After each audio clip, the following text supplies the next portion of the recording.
नमस्कार विद्यार्थियों, आप सभी का आपके अपने YouTube चैनल आरपीएससी विद नवीन सैनी में स्वागत है। विद्यार्थियों, आज अपन जो फोर्थ यूनिट है साइकोलॉजी की फोर्थ यूनिट वो स्टार्ट करने जा रहे हैं। फोर्थ यूनिट जिसका नाम है फोर्थ यूनिट में व्यक्तित्व।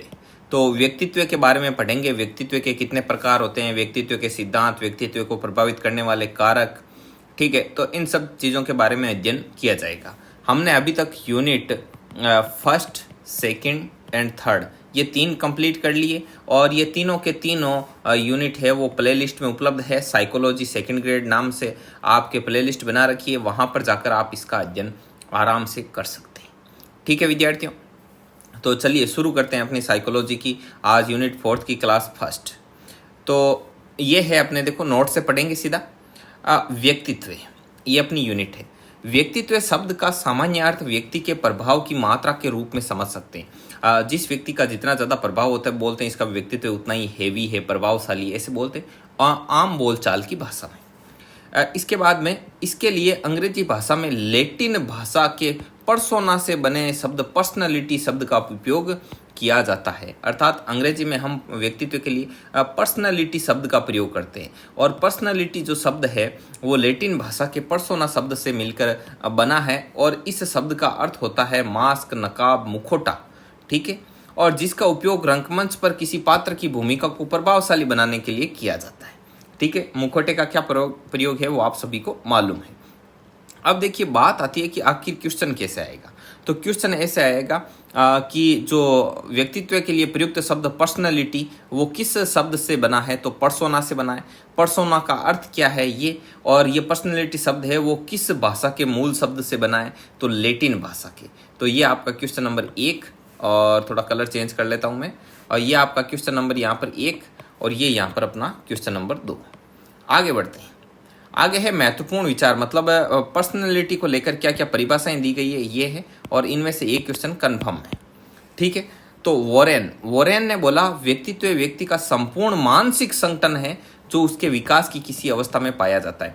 अर्थात व्यक्ति जिस किसी भी अवस्था में है, अभी विकास की किसी भी अवस्था में, बाल्यावस्था, किशोरावस्था, प्रौढ़ावस्था, वृद्धावस्था, तो उस अवस्था में उसका जो मानसिक संगठन किस प्रकार से, उसका टोटल मानसिक संगठन, संपूर्ण मानसिक संगठन किस प्रकार से है, तो ये जो संपूर्ण मानसिक संगठन होता है यही व्यक्ति का क्या कहलाता है, व्यक्तित्व कहलाता है, अकॉर्डिंग टू वोरेन, ठीक है।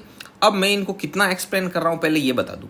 मैं इसको इस हिसाब से एक्सप्लेन कर रहा हूँ कि आप एक सेकंड ग्रेड के कैंडिडेट हैं, आपका बौद्धिक स्तर इतना है कि आपने बीएससी और बीएड कर रखा है, बीए बीएड बीएससी बीएड जो भी हो, आपने ग्रेजुएशन और शिक्षक प्रशिक्षण हासिल कर रखा है। तो अब इस लेवल के जो कैंडिडेट होते हैं उनका कितना बौद्धिक स्तर होता है इसको मैं भली भांति परिचित हूँ इस चीज़ से, तो उसी हिसाब से मैं पढ़ा रहा हूँ। फिर भी यदि किसी को कोई दिक्कत हो तो कमेंट बॉक्स में कमेंट कर सकते हैं। अगला है आलपोर्ट ने कहा व्यक्तित्व व्यक्ति की वह शारीरिक और मनोदैहिक गत्यात्मक दशाएं होती है जिनसे वे सामाजिक वातावरण में क्या कर लेता है, पूर्ण समायोजित रहता है या सामंजस्य कर लेता है। आलपोर्ट ऐसा कहना चाह रहा था कि व्यक्ति की जो शारीरिक और मानसिक दशाएं होती है और उन्हीं के माध्यम से वो समाज के साथ क्या कर लेता है, सामंजस्य कर लेता है, और यही चीज मिलकर क्या कहलाती है, व्यक्तित्व। गिलफोर्ड ने कहा कि व्यक्तित्व व्यक्ति के गुणों का समन्वित रूप है। तो याद कैसे रखोगे इसको याद रखने का तरीका बता दूं। गिल से गे से गुण गे, ठीक है। गिल गुण, तो व्यक्तित्व व्यक्ति के गुणों का समन्वित रूप है, ठीक है। आगे बढ़ते हैं। वुडवर्थ ने कहा व्यक्तित्व व्यक्ति की विशेषताओं का समग्र रूप है। व्यक्ति की जो विशेषताओं का समग्र रूप होता है भाई, उसमें क्या क्या विशेषताएं हैं, उनका जो समग्र रूप होता है वही व्यक्तित्व कहलाता है। तो देखो वुडवर्थ में 2 वे से व्यक्तित्व, आगे वे से व्यक्ति और वे से विशेषता, तो ये 5 वे हो गए वुडवर्थ व्यक्तित्व व्यक्ति विशेषताएं।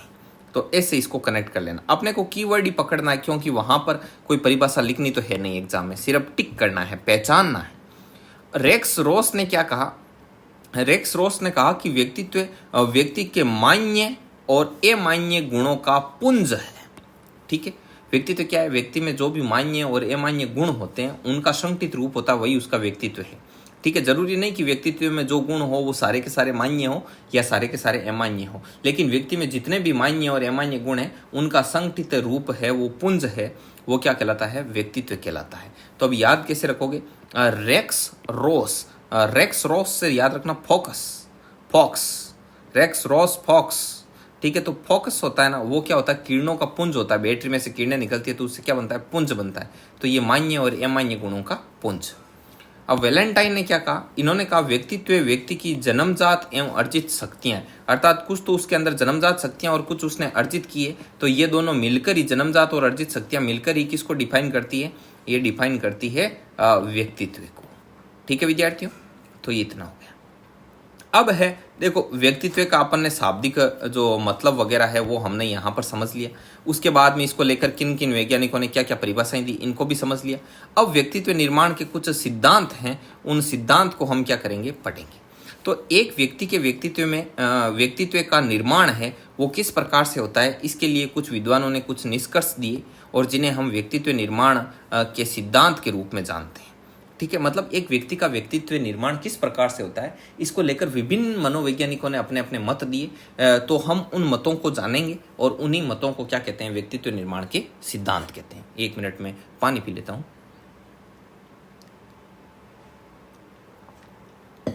अब देखिए, अगला है कि अगली लाइन है कि किसी भी व्यक्ति का व्यक्तित्व होता है ना, वो उसकी एक तो समझ और उसकी सकारात्मकता के आधार पर ही निर्मित होता है। हाँ, तो ये कॉमन सेंस की बात है कि आपका जो व्यक्तित्व कैसा होगा समाज में सब जगह, तो आपकी कैसी अंडरस्टैंडिंग है इन्वायरमेंट को लेकर और आप कितने पॉजिटिव हो, तो इस पर ही डिपेंड करता है। अगला है सील के गुणों का सिद्धांत। तो प्रतिपादक G.W. आलपोर्ट, गॉर्डन बिलर्ड आलपोर्ट इनका पूरा नाम है, गॉर्डन बिलर्ड आलपोर्ट, ये इनका पूरा नाम है। ठीक है, तो अब क्वेश्चन कैसे बनेगा? बहुत घूम फिर कर ऐसे आ जाती है कि क्वेश्चन कैसे बनेगा। तो मैं पहले थोड़ा पढ़ा दूं, बाद में बताऊंगा। तो इनके अनुसार हमारा व्यक्तित्व सील के गुणों से मिलकर बना होता है। तो सील के गुणों का सिद्धांत G.W. आलपोर्ट ने दिया। तो सील के गुणों से मिलकर बना होता है हमारा व्यक्तित्व, ये बोला G.W. आलपोर्ट ने। और इन्होंने सील के गुण बताए 17,953 और इन्हें 4500 भागों में बांट दिया कि इन 17,953 को 4500 में बांट दो। तो सभी ने कहा आप ये कर क्या रहे हो? सील के गुण 17,953 याद कैसे रहेंगे? कि बोले कोई बात नहीं, इनको 4500 भागों में बांट लो। तो बोले कि अब ये 4500 भी कोई याद रहने की चीज है? बोले कोई बात नहीं, मूलतः ये 2 प्रकार के होते हैं, सामान्य गुण और विशिष्ट सील गुण। मतलब सामान्य सील गुण और विशिष्ट सील गुण। कि बोले कि इनको डिफाइन तो करो। तो बोले कि अभी डिफाइन करते हैं। सामान्य सील के गुण वे है जो सामान्यतः या प्रत्येक व्यक्ति में पाए जाते हैं एवं इन्हें सकारात्मक गुणों के रूप में जानते हैं, मतलब ज्यादातर सकारात्मक होते हैं। ठीक है, तो बोले क्या क्या होते हैं? कि देखो, मनुष्य के अंदर जो दया है, जो प्रेम है, जो सहयोग है, ये तो मनुष्य के सामान्य शील गुण है। समझ में आ गई भाई? सील गुण क्या है? दया, प्रेम, सहयोग, ये सामान्य सील गुण है। बोले ठीक है, ये तो जन्मजात ही होते हैं, इंसान में दया, प्रेम, सहयोग की भावना होती है। और बोले अब विशिष्ट सील के गुण क्या है? तो उन्होंने कहा वे गुण जो व्यक्ति विशेष में पाए जाते हैं, अर्थात हर किसी में नहीं होते, स्पेशल व्यक्ति विशेष में होते हैं और ये व्यक्तिगत होने के साथ ही उसकी पहचान बन जाते हैं। ये गुण उसकी पहचान बन जाते हैं। बोले कैसे? कि जैसे महावीर स्वामी में अहिंसा का गुण था। ठीक है, तो ये उनका सील का गुण था, लेकिन ये विशिष्ट सील का गुण था। क्यों? क्योंकि ये महावीर स्वामी की पहचान बन गया।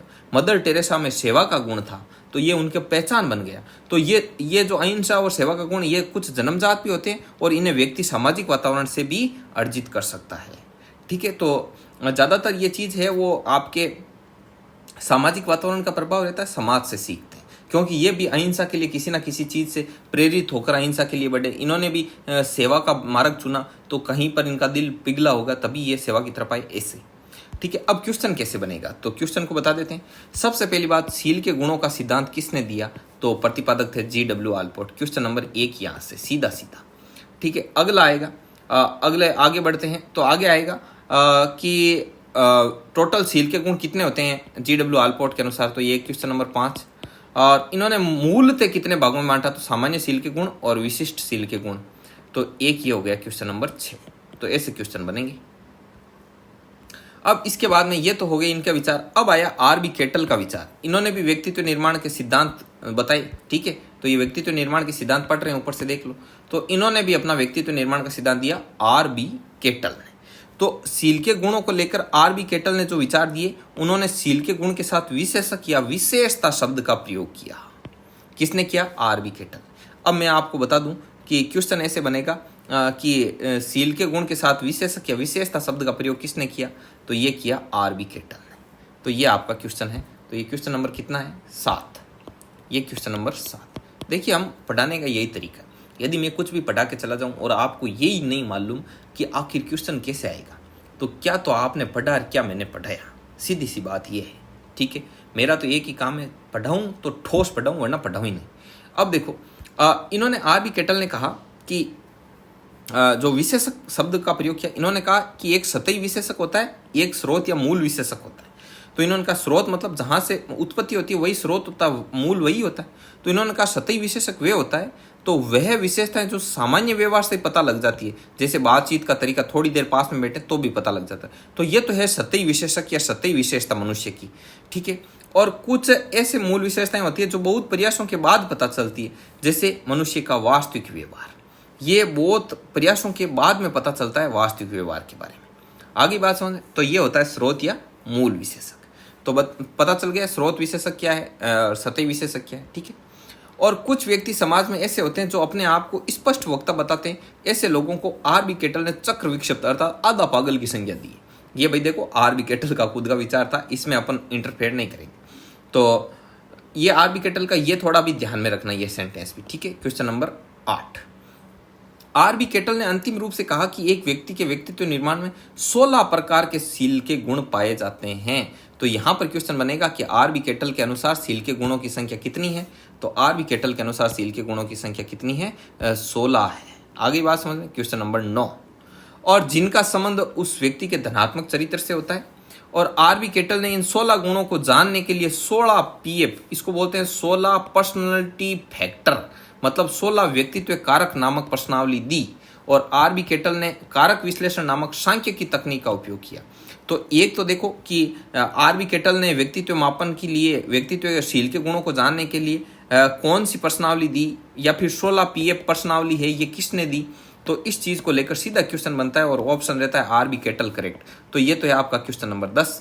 ठीक है, और एक क्वेश्चन और बनेगा कि R.B. केटल ने कारक विश्लेषण, ये जो कारक बताए थे, इनके लिए किस तकनीक का उपयोग किया? तो सांख्यिकी तकनीक का उपयोग किया। ये आपका क्वेश्चन नंबर 11 है। ठीक है, आगे बढ़ते हैं।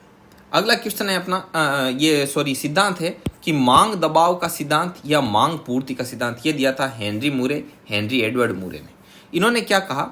इन्होंने कहा कि देखो, व्यक्ति अपने जीवन में, इस सिद्धांत के अनुसार एक व्यक्ति अपने जीवन में जो भी आवश्यकताएं होती है उनकी पूर्ति करने की दिशा में उस कार्य को करता है जिसके लिए वे दबाव महसूस करे, और मूरे के अनुसार उसी के अनुसार उसका व्यक्तित्व निर्माण होता जाता है। तो ये मैं थोड़ा आपको समझाता हूँ। देखो, ये थोड़ी अलग लाइन आई तो मैं समझा दूँ।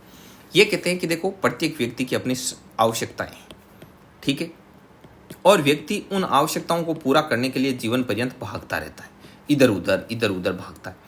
यदि वो उन आवश्यकताओं के विपरीत थोड़ा भी इधर उधर होता है तो वो क्या करता है? उन आवश्यकताओं को लेकर दबाव महसूस करता है। क्या महसूस करता है?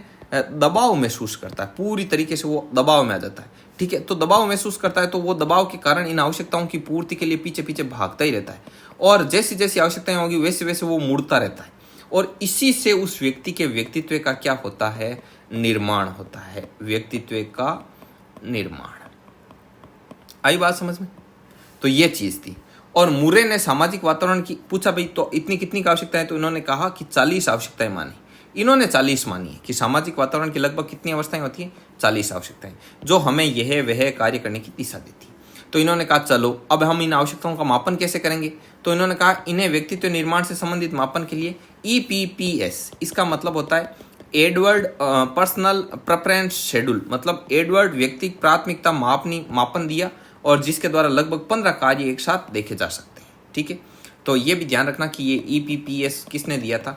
तो ये व्यक्तित्व मापन के लिए तो ये दिया था आपके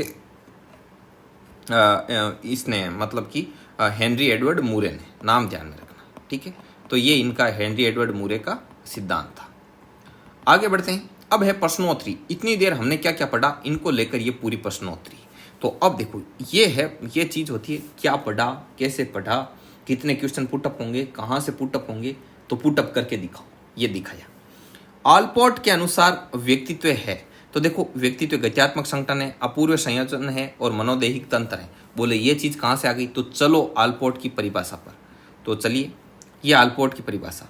तो आलपोर्ट के अनुसार क्या है? व्यक्तित्व शारीरिक और मनोदैहिक और गत्यात्मक दशाएं हैं। आओ प्रश्न पर वापस। तो ये देखो गत्यात्मक संगठन है, मनोदैहिक दशाएं हैं, और मनोदैहिक दशाओं गत्यात्मक संगठन का अपूर्व संयोजन है। ध्यान में रखना, मतलब गत्यात्मक संगठन मतलब आप जो क्रियाएं करते हैं आपके मन में, देह में, आपके दिल में क्या है, और इन सब का अपूर्व जो संयोजन होता है, इनका स्पेशल कॉम्बिनेशन ही आपका व्यक्तित्व है। शील गुणों को मापने के लिए 16 पीएफ प्रश्नावली किसने दी, मतलब 16 पर्सनैलिटी फैक्टर, 16 व्यक्तित्व कारक नामक प्रश्नावली किसने दी, आरबी केटल ने, अभी पढ़ा हमने। व्यक्तित्व के संगठन का स्वरूप है, अर्थात व्यक्तित्व किन किन से मिलकर बना होता है। तो एक तो आपका मनोवैज्ञानिक, मानसिक जो भी है दिमाग में, और जो आपकी शारीरिक विशेषताएं, इनसे मिलकर व्यक्तित्व का निर्माण होता है। GW आलपोर्ट के अनुसार किसी व्यक्ति में पाए जाने वाले विशिष्ट गुणों की मात्रा कितनी होती है, तो विशिष्ट गुणों की मात्रा होती है कम। तो कम क्यों होती है, तो देख लिए विशिष्ट गुण वो होते हैं, ये देखो GW ये विशिष्ट गुण, तो देखो विशिष्ट गुण तो बहुत कम होते हैं ना। अब जैसे और भी कई सारे गुण थे मदर टेरेसा में, लेकिन विशिष्ट गुण जो सेवा का था, जिनको लेकर इनकी प्रशंसा हुई बहुत ज्यादा, वो तो बहुत कम है ना, एक ही गुण था ना। बाकी तो दया, प्रेम, सहयोग खूब होंगे सामान्य शील के गुण, लेकिन विशिष्ट शील के गुण कम होते हैं। आगे बढ़ो। अगला है कि व्यक्तित्व निर्माण के संदर्भ में मांग पूर्ति का सिद्धांत किस विद्वान के अनुसार दिया गया, तो अभी पढ़ा हेनरी एडवर्ड मुरे ने, ये EPPS दिया था, एडवर्ड पर्सनल प्रेफरेंस शेड्यूल दिया। वोरेन के अनुसार व्यक्तित्व से क्या अभिप्राय है, तो वोरेन ने व्यक्तित्व को लेकर क्या बोला कि ये तो संपूर्ण मानसिक संगठन है। ये परिभाषा में ऊपर परिभाषा देख लेना। वह कौन सा परीक्षण है जिसमें 16 ध्रुवीय कारकों को सम्मिलित किया जाता है, तो 16 पीएफ प्रश्नावली है, जो कि आरबी केटल ने दी थी, ठीक है। और अगला है कि किसी भी व्यक्ति में सील के गुण बनने से पहले वे गुण क्या होते हैं, तो किसी भी व्यक्ति में सील के गुण बनने से पहले वो उसकी क्या होते हैं, आदत होते हैं। ये मैंने अलग से ऐड किया है, अलग से ऐड है, तो इसको स्पेशली ध्यान में रखना। आगे बात समझ में, तो आगे बढ़िए। केटल द्वारा विश्लेषण किए गए व्यक्तित्व के सील के गुणों की संख्या कितनी है, तो केटल ने 16 बताई, क्योंकि इन्होंने 16 पीएफ दी थी, 16 आपके पर्सनैलिटी फैक्टर, ठीक है। तो ये चीज थी आज की क्लास में, हमने जो पढ़ा बता दिया, क्वेश्चन कैसे पुटअप होंगे, उससे रिलेटेड आपको क्वेश्चन भी बता दिए। तो आपको कमेंट करके बताना है कि आपको कैसा लगा, ठीक है। और अपना फीडबैक आप इन नंबर पर भी दे सकते हैं। यदि आप इन नंबर पर अपना नाम और डिस्ट्रिक्ट लिख के सेंड करते हैं, तो हम आपको व्हाट्सएप ब्रॉडकास्ट में ऐड करेंगे, जिससे आपको नियमित रूप से वीडियो के लिंक, नोट्स वगैरह सब कुछ मिलेगा, ठीक है। और इससे आप अपनी जो स्ट्रेटजी वगैरह कुछ भी डिस्कस कर सकते हो, ये आपके लिए सुविधा है। तो आप इन नंबर पर अपना नाम और डिस्ट्रिक्ट लिख के सेंड कर दीजिएगा। वीडियो को लाइक कीजिएगा, चैनल को सब्सक्राइब कीजिएगा। मिलते हैं नेक्स्ट वीडियो में, तब तक के लिए जय हिंद, जय भारत।